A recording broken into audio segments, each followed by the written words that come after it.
Welcome to your ultimate pit stop, Piston Pundit, where we bring you the inside track on all things automotive and beyond. Today, we're steering into the story of Coca-Cola, an emblem of American culture since 1886, and how tariffs on aluminum and steel have shaken the brand's foundation. While there's chatter about Coca-Cola possibly packing its bags and leaving the US, it's essential to note that these discussions are more about navigating political headwinds than an actual departure. Let's explore how this economic shift has impacted the company and what it signals for American manufacturing and supply chains.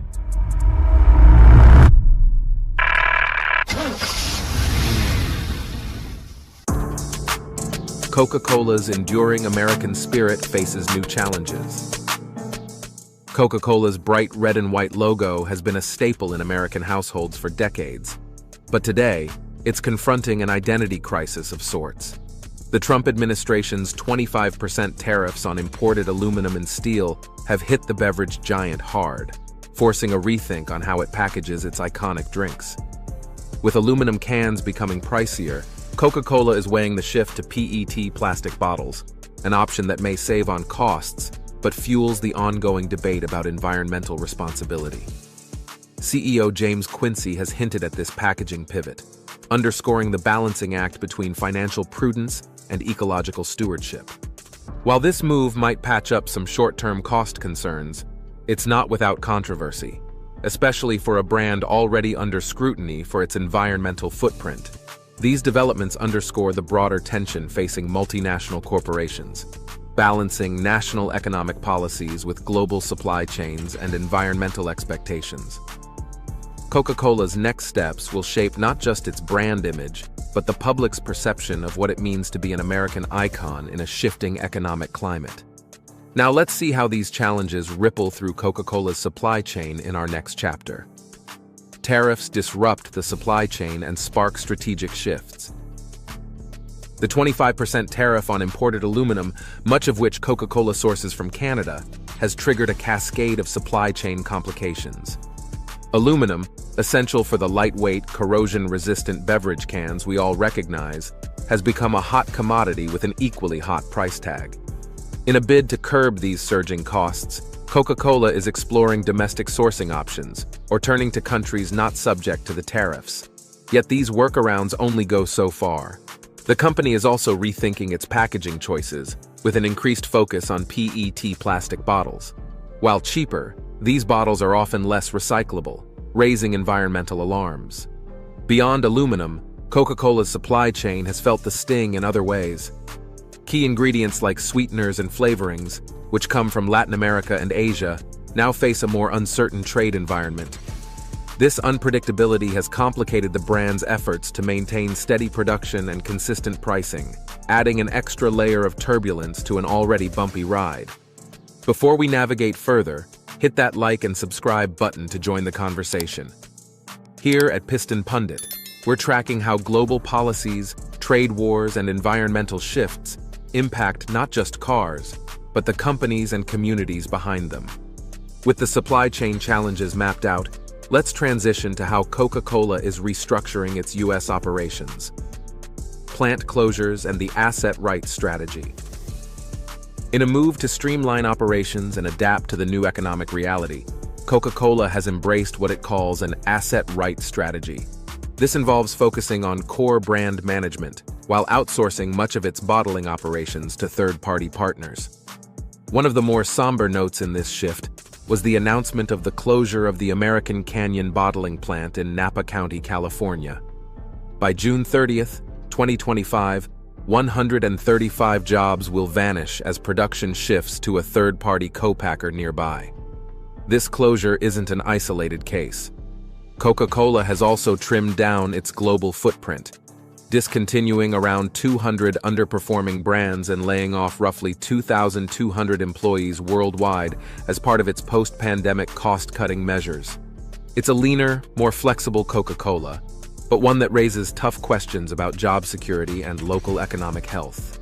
But while some facilities are closing, Coca-Cola is also investing heavily in new domestic growth opportunities. Let's dive into one of those next. Investing in the heart of America, Birmingham's boom. While some facilities are shutting their doors, Coca-Cola is doubling down on others, particularly in Birmingham, Alabama. Here, the company is investing a whopping $330 million in a state-of-the-art campus that will house sales, distribution, and customer service operations. Located on the historic Stockham Valve property, this new headquarters isn't just a building, it's a statement. It's set to be a beacon for air traffic and a boost for local pride, promising to create up to 50 new jobs and secure the future of 750 current employees. City officials are celebrating this as a major win, recognizing the project's potential to rev up local economic growth and showcase Coca-Cola's ongoing commitment to its American roots. This move highlights how Coca-Cola is realigning its operations to meet economic pressures head-on, while still investing in communities that fuel its success. However, this story also carries weighty environmental implications. Let's steer into that next.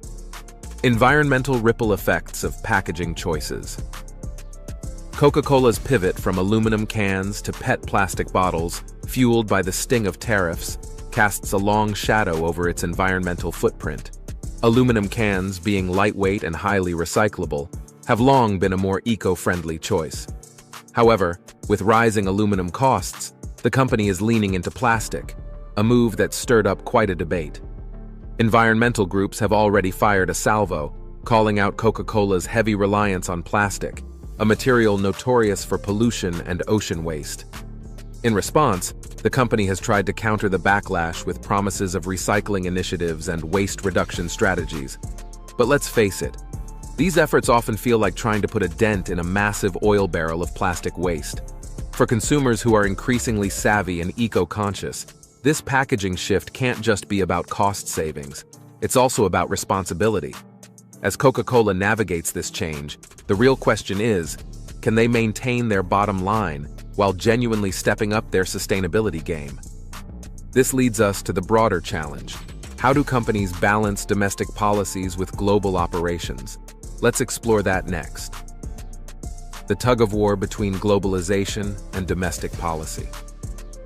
Coca-Cola's latest strategic maneuvers reflect a larger challenge that global brands face today: how to align international operations with homegrown economic policies. The company's potential pullback from US-based activities underscores the tricky balance between navigating domestic trade restrictions, like tariffs, and managing efficient global supply chains. This tug-of-war between national and global interests isn't unique to Coca-Cola. It's a growing concern for American manufacturing as iconic brands weigh the costs and benefits of staying on US soil. If these economic policies continue to tighten the screws, it could force a reevaluation of America's role as a business-friendly environment. Adding to the complexity is Coca-Cola's pivot from aluminum to plastic packaging, an environmentally charged move that tests how well financial realities and sustainability promises can coexist. In many ways, Coca-Cola's shifting strategy serves as a snapshot of how multinational giants must balance national identity, environmental responsibility, and global market pressures in today's economy. As we wrap up, let's put it all together in our final thoughts. Conclusion: steering through economic and environmental crossroads. Coca-Cola's recent decisions highlight the tightrope multinational giants walk when global supply chains collide with domestic economic policies. From shifting packaging strategies to closing US plants and investing in new hubs like Birmingham, these moves are pragmatic, yet reveal the complexities of balancing American identity with international realities. Importantly, while there's speculation about Coca-Cola's potential exit from the US, it's just that, speculation. Coca-Cola remains deeply invested in American operations, anchoring its heritage in new regional growth like the Birmingham campus. As the world becomes ever more interconnected, Coca-Cola's story becomes a lens through which we see the broader challenge: how to stay profitable, environmentally responsible, and true to national roots in a global economy. What do you think? Will Coca-Cola's balancing act inspire other brands to follow? Can the US remain an appealing base for iconic corporations amid shifting economic tides? And how much should sustainability weigh against cost-saving measures? Drop your thoughts in the comments, And don't forget to subscribe to Piston Pundit for your next pit stop in the automotive world. Thanks for watching and see you next time. You can now check out any of the videos on the screen. There's plenty more to explore.